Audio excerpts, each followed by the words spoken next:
Hi, everybody. Welcome to a new year, to this week's Meditation Mastery. I hope you all have had a great turning of the seasons, turning of the year. A whole new beginning is upon us. And it's a really interesting time to both reflect on where we've been and where we're going, but also being in a new year, it also kind of has this feeling like I'm starting fresh, like almost I can do as I please unhindered by my past, that I have a chance for a new start, a fresh start. A lot of people make their New Year's resolutions because of this very reason. It somehow adds a certain power. I'm getting a new chapter, a new page, and I can start writing it fresh and write what I want. So I wanted to talk a little bit today about our practice of spirituality, what it is that we're actually doing, and something that I've been reflecting about myself. And that something is what I would call the stripping away, the stripping back of assumptions, the stripping away of perceptions, of beliefs, and of teachings that we've got. So I know that I'm sitting up here talking a lot, and I have a lot of people listening at different times. And I hope that I'm saying things that are important or helpful. And I also know that sometimes people hear what I say and they say, oh, yeah, that's right, or that sounds good, or that sounds right. And they just make it into their own truth or understanding. But maybe they haven't really experienced that yet.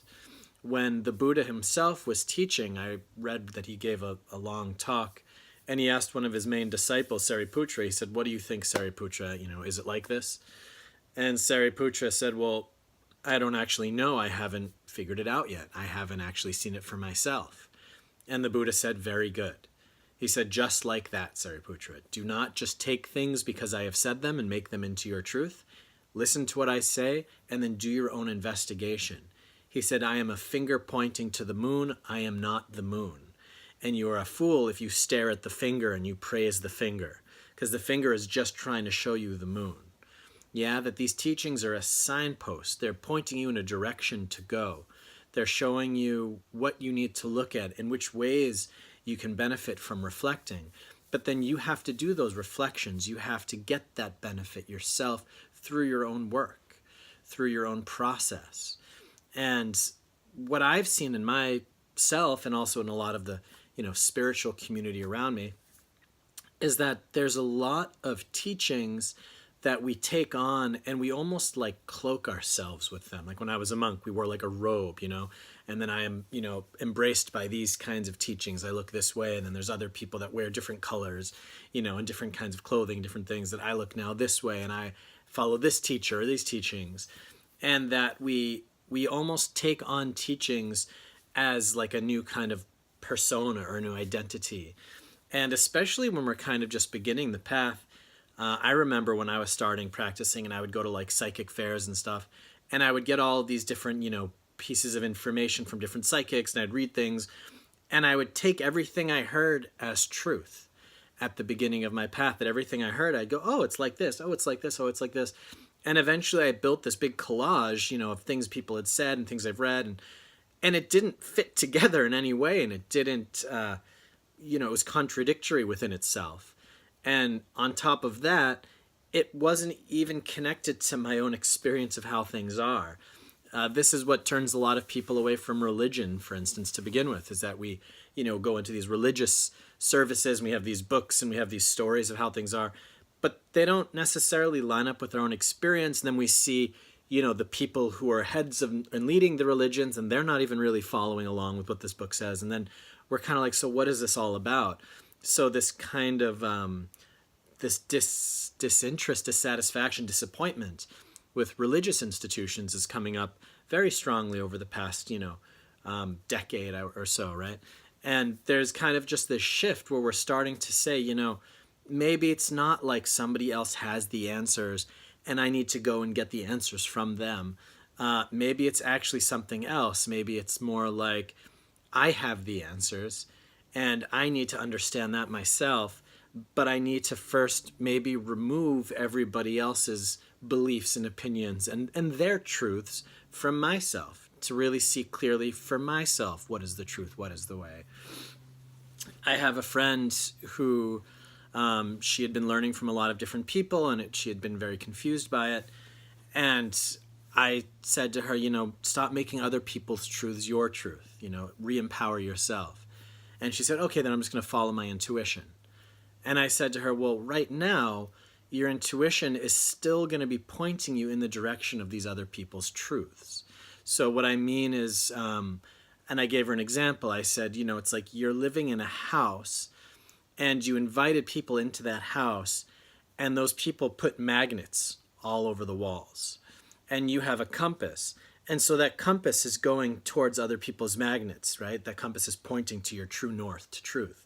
So it's connecting to all these other magnets in your house. And when you say, I'm now just going to follow my own intuition, you're looking at your compass, but it's still pointing to those other magnets.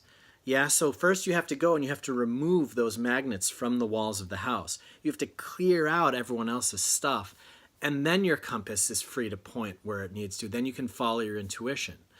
We take in other people's truths and ideas and realities and beliefs on such a deep level, we really don't even see it clearly. And I can say this, that you don't even know. We don't even know how much we're actually conditioned. That's the word we use in Buddhism, right? Conditioning.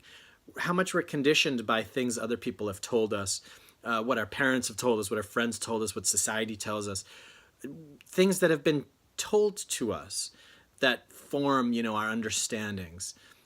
We are an amalgamation of things that people have said, and a lot of that we don't even realize it, but we still abide by it. We abide by society. We abide by rules. We abide by things that are, good and not good. And we don't often take the time to kind of step back to really fully separate and say, what is the actual truth? What is really the way? I have a friend, and his way of doing it is that he takes magic mushrooms and he blindfolds himself and he lays down and he lets his ego kind of break through. And when we talked about it later, he said, it doesn't matter what your way to that place is. He's like, you just need to get to that place. And there's something about that I actually resonate with, interestingly enough, because I was a Buddhist monk. And in Buddhism, there is kind of, I would say, a prescribed path to go on. When you read the books and you kind of are in monasteries, there's kind of this form that's moving in a direction. But when you start getting deeper and deeper into the practice, you see that actually every single monk and nun is practicing a little bit differently. That some people's way of practicing is, like sitting up all through the night and, really disciplining themselves and being, bringing more like gusto into the practice and wakening themselves up like that. Some people's practice was actually more about practicing kindness and serving and giving. Some people's practice was more about renunciation and letting things go. Some people just did walking meditation all day long, every day. That's what they did, just walking, walking, walking. Some people just sat. They just did sitting meditation and they just stayed in that. Some people were studying and they really studied and studied and studied. And other people would just think and journal and kind of let teachings almost download into them through where their own experiences were taking them and what was happening. That all of us are on actually very different paths. And again, even if it looks like we're on the same path, when you really go into it individually, everybody's working from a different place. We are all different people. We all need different things. When you read in Buddhism the story of like the Therigatha and the oh gosh, I'm blanking on the name now. But we'll say like the Theri and Therigathas. These are the stories of the enlightened monks and nuns from the time of the Buddha. And they're kind of poetic proses, and some of them are more specific, some aren't. But even when you're reading in those, you see that some of like the monks are just rejoicing in the homelessness lifestyle. That, I'm just living out in the jungle and I hear the peacocks cry in the morning and the sun and I feel free. And that feeling of freedom is what I just keep sinking deeper and deeper and deeper into. And that's what makes me feel truly alive and happy. There's other people that maybe have lost loved ones. And there was a story of this woman and her children died and she had nothing and she went to the Buddha, and he said ordain, and she was, freaking out. And she eventually was like able to compose herself over time and grieve. And then one day she was going to a well, and as she was going to the well to, get some water, fill up a bucket, she saw the kind of beads of water running, and she saw that some of the water would sink into the ground here, and some would sink into the ground there, and some would sink into the ground further down, these little streams, trickles of water. And she said, just the same way, as this water, that these individual drops have their own lifespans and timelines, so too is that with us humans and us people. And she finally was able to grieve and understand that life is temporary, that everyone has their own path. And then she sat and meditated in front of a candle, and then right eventually at night, when the flame went out, she reached enlightenment, that something in her mind clicked and she saw something clearly and she was awakened. Each one of us has our own path, and it's a very, very different, very individual, specific path. So when I talk, and I think what other spiritual teachers do too, is that we provide like a general framework. We give some principles, we give some understandings, we give some kind of ways to think about things and to see things. Like, for instance, the Buddha said that, again, if you go in the forest and there's all the footprints of the different animals, the footprint of the elephant is the biggest. And not only is the elephant's footprint the biggest, but all of the other animals' footprints could fit inside of it. And then the Buddha said, so too is the teaching of impermanence that I teach, that everything in this world is impermanence, changing. And all of my other teachings can fit into that, the fact that everything is just changing and moving. That he's kind of pointing you in a direction and says, hey, like, things are changing, things are moving. This is a truth that you have to experience.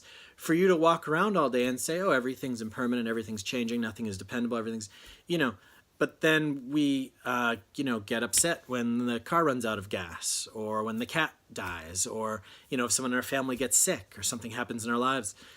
We see that we haven't really embodied those teachings, that up here our mind understands it, but on a really kind of basic, elemental, visceral level, do we embody these teachings or not? And you can really check yourself and see, have I listened? Have I really received this teaching or not? Am I reacting or not? Do I understand correctly or not?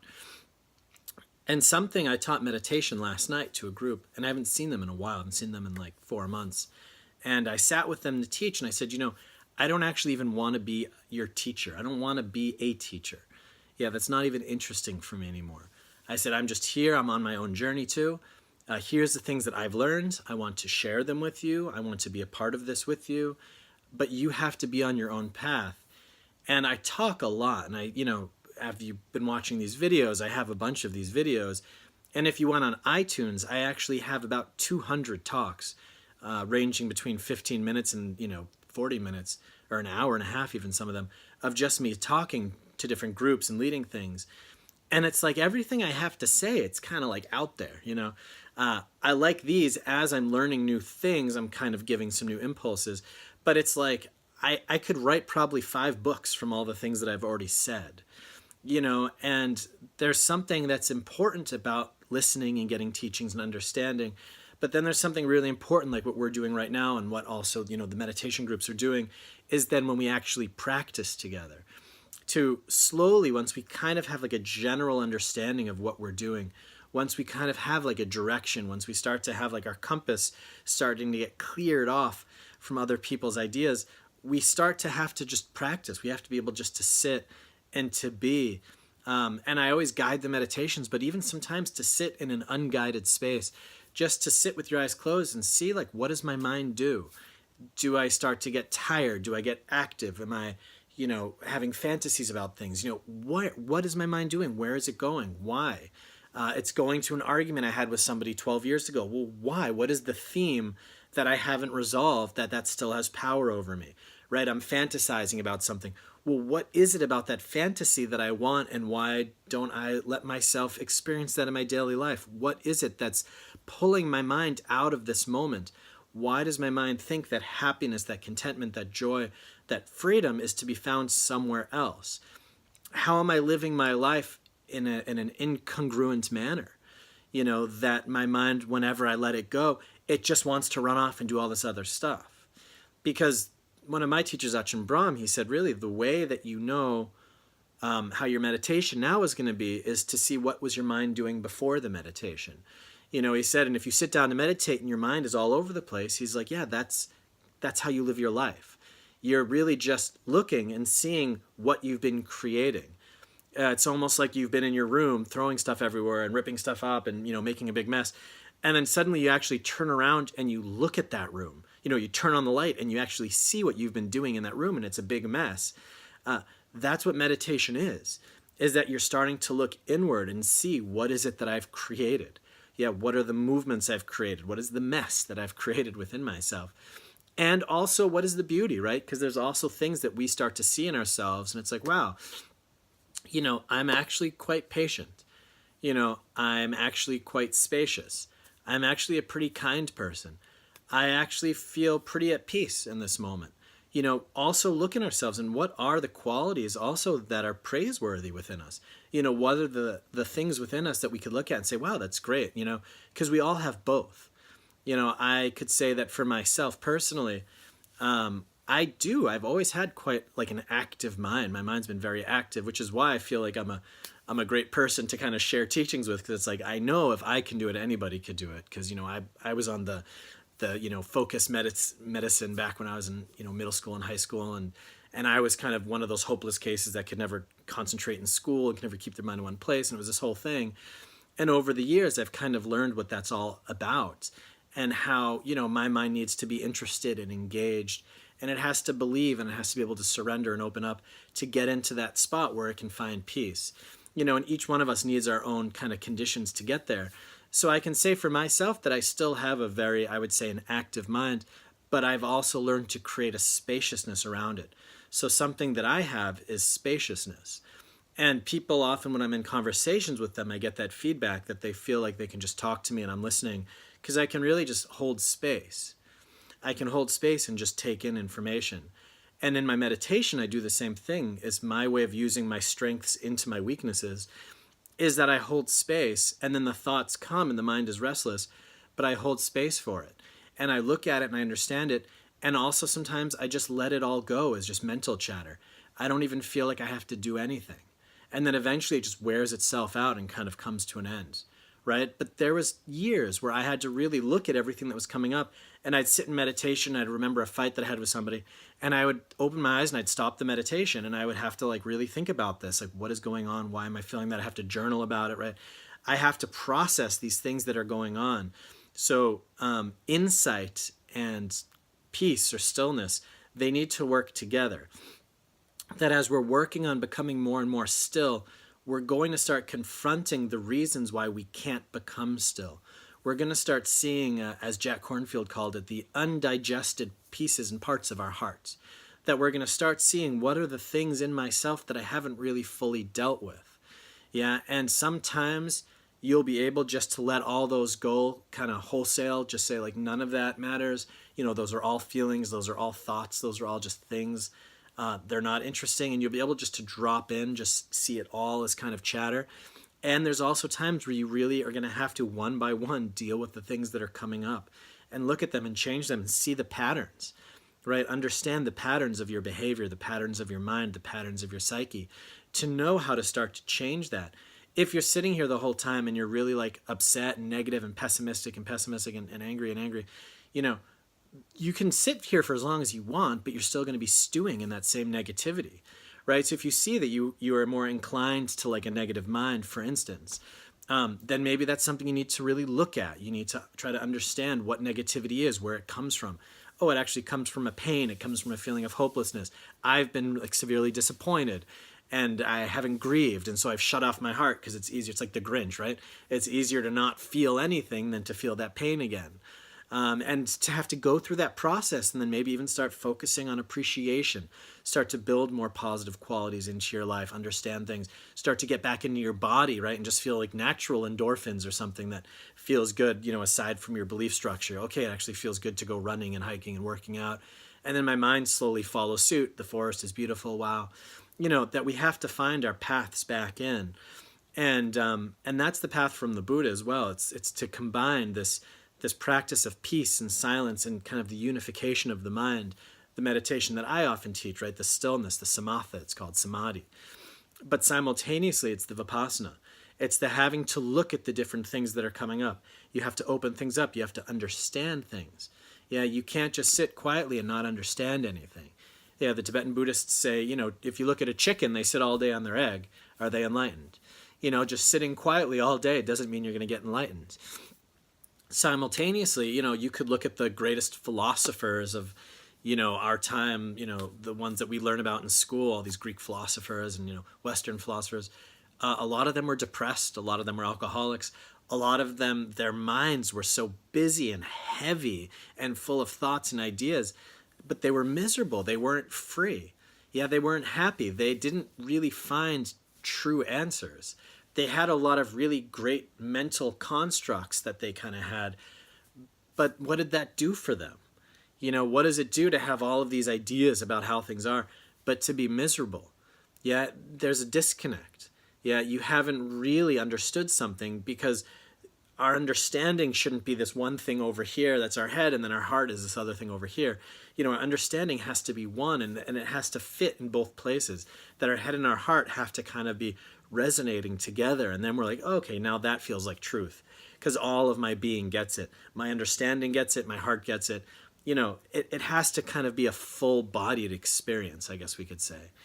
And so you need to bring all of these different parts in. You have to be able to look and understand things and think about things and process things and see yourself more and more clearly. And simultaneously, you have to, there's a reason that the way the Buddha gave his teachings is he said, listen, there's suffering, we get old, we get sick, we die, we die, we're angry, we lose things that we love, we grieve, that there's a lot of pain out there in this world, right? And he also said, and then there's a way to be free of all that stuff. And here's the way. And that's where he centered his teaching. He didn't walk out there and say, okay, like this is the truth, and it's this, and this, and this, as kind of disconnected from himself, as disconnected from all the people. He said, listen, all that really matters is that you're becoming happier. All that matters is that you're becoming freer. The Buddha said, I am like somebody who walks into a forest and picks up a handful of leaves. Those leaves, those are the things that I tell you. The leaves all over the forest, that's all that I know. That's all the stuff that I know. But this little handful here, that's all that's really important for me to share with you. And what he was saying by that is like, listen, like we could sit here and we could talk all day about everything and how amazing, and complex the world is and interesting, But at the end of the day, if you're not getting peaceful, if you're not becoming happier, if you're not feeling more free, what's the point? And we have to start changing our focus. We have to start changing our, what's the word? It's like what matters most to us, right? We have to start saying like, listen, knowing things is great, but it's not the point. What points is priorities. That's the word. Okay. Thank you for whoever was yelling priorities at your phone. Yeah. But so the priorities, right? That we need to change our priorities to say, look, my number one priority actually has to be my own happiness. And if you really think that way and you really look at that, you'll see that that's actually already been the case this whole time. That even people who are trying to gain a lot of knowledge, who are trying to gain a lot of understanding, they're just trying to become happier because they feel happy when they have control over a situation. They feel happy when they understand something. All of us who are control freaks and we're all over the place, and we're exhausted and we find our value and our worth through our function. And if our function or our role, isn't done right, then we feel like failures, and it's like people that are really holding on to their functions and their roles, they're also just trying to find happiness. Yeah, and if you really look closely, and the Dalai Lama mentions this, he's like, look, everyone is actually just trying to be happy. Our ways of doing that are pretty screwed up. Yeah, if you look on Facebook and you see everybody fighting, each of those people is just thinking, if everyone could just understand me, then everything would be okay. That they're trying to find happiness. They think, if we keep all the immigrants away, then we'll be happy. And the other people are like, no, if we just let everybody in, then we'll be happy, and everybody has their own ways of trying to become happy. One of my teachers once said, if one person wants to be happy, there's peace. If two people want to be happy, there's war. Because they'll have different understandings of what peace is. They have different ideas of happiness, and those ideas conflict. And now if you think we have, 8 billion people, there's a lot of conflict because different people have different understandings and ideas of how to become happy and what that means. But I think what a lot of us are missing is to drop down and to really acknowledge that happiness is what we're looking for. That good feeling, that feeling of freedom, of peace, of contentment is all that we're actually after. Feeling content is why you sleep. It's why you eat. It's why you drink. It's why you have sex. It's why you go to the bathroom. It's why you do a good job. It's why you make money. That feeling that you feel content, like everything is okay, that feeling of wholeness, completeness, that is the motivation for doing everything. Because in our experience, in the deep level of our perception, we perceive split, we perceive duality, right? There is my mind and my body, me and my breath, me and my feelings, me and my thoughts. That there's always this feeling of like a me and something else, me and you, me and camera, me and body, right? That we have this perception of split deep within us. So we're always trying to find that feeling of wholeness through external things, through living through our senses. But it doesn't work. The Buddha said it's like a dog outside of a butcher shop looking at a bone that's smeared with blood, and that dog is starving, and he's looking at this bone because it tastes like meat and it seems like meat, but it's not. It's just a bone with blood on it. And that dog will never become satiated because there's no substance there. And that's really what we're kind of in right now, is that we're in a world where each thing you do, any sensory pleasures we try to get, it's very temporary. It's kind of slipping, it's sliding, it doesn't really do it. You know, we get depressed, right? So then we start turning towards like, okay, well then I want to build an empire. I want to do an amazing thing, right? And then a lot of people, they do that. They become rich, right? They create these things, and then they're still, that's not it either. That's not really fulfilling. And, you know, we're all on this quest for fulfillment. Some of us are even just on a quest for survival, right? That's as far as we can get. As long as I can survive, I'm good. You know, it's like there's enough going on, right? But we're all in these individual quests, and we're all looking for this feeling of contentment and fulfillment. But if on a really deep level, there's already this feeling of kind of like separation, there's already something off, that's the place that we have to look at and heal. And I can tell you that, again, in one of my deepest meditations that I've ever been on, when everything broke away, then it wasn't even me anymore, right? It's like, it wasn't even like, oh, I am doing it, I am meditating. It was just an awareness. And then there was just this space and this bliss and this peace, right? There was no inside, outside, me, not me. It was this feeling of total unity, total connection, total oneness, right? And it was on a deep consciousness level, right? I don't know how else to say that, you know. And then after the mind returned from that place and kind of Seth collected again around it, the ego, the personality, everything again collected around it, you know. And then it began thinking, and it was just this feeling of like, wow, you know, everything I've ever done my entire life has actually just been to try to get that feeling. That everything I've ever done is just because I wanted to feel whole. I wanted to feel happy. I wanted to feel complete and content.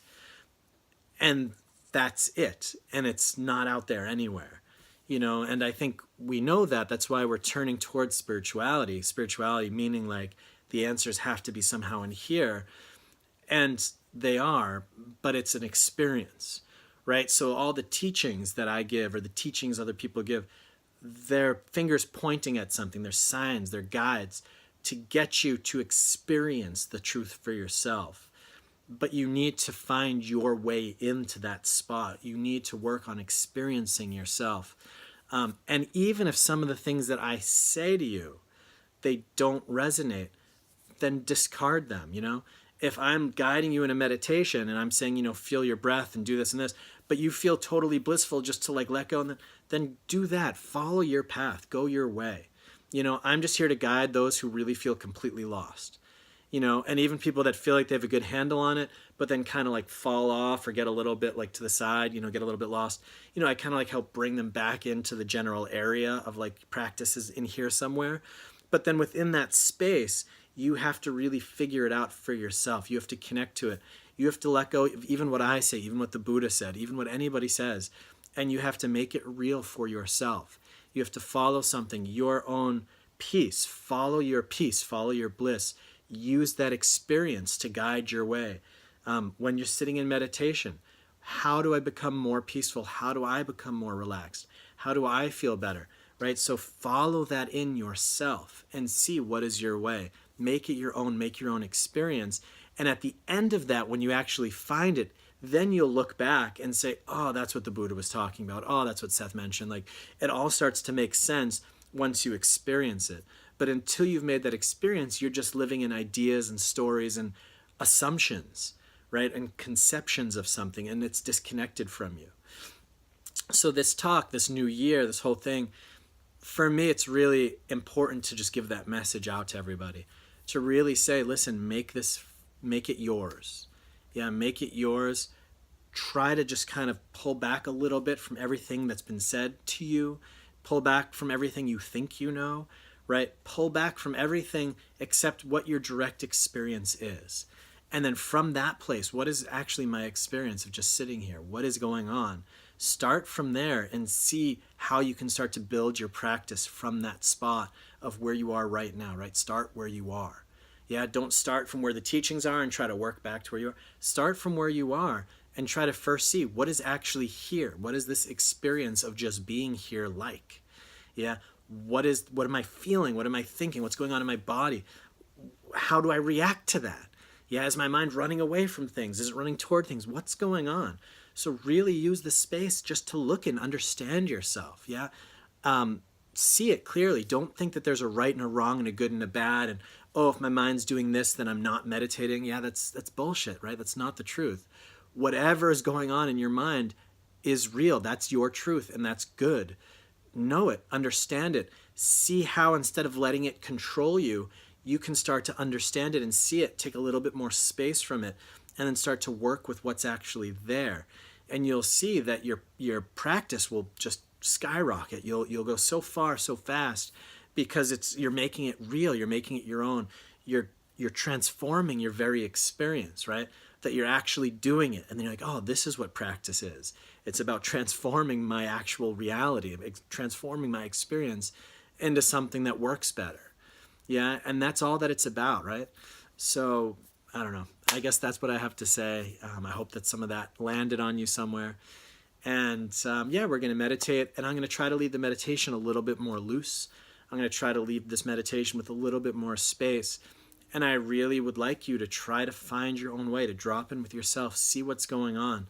I'll help hold that space with you, but then really see what it's like to make it your own, right? What happens if you practice this meditation every day this week and you just sit, for these 15 minutes or 20 minutes, whatever it's going to be, and you just sit quietly with yourself and don't try to do anything. Just watch. Yeah, what happens if you just watch for 15 minutes a day for 1 week? Yeah, maybe something amazing will happen. So thank you for listening, and see you in the meditation.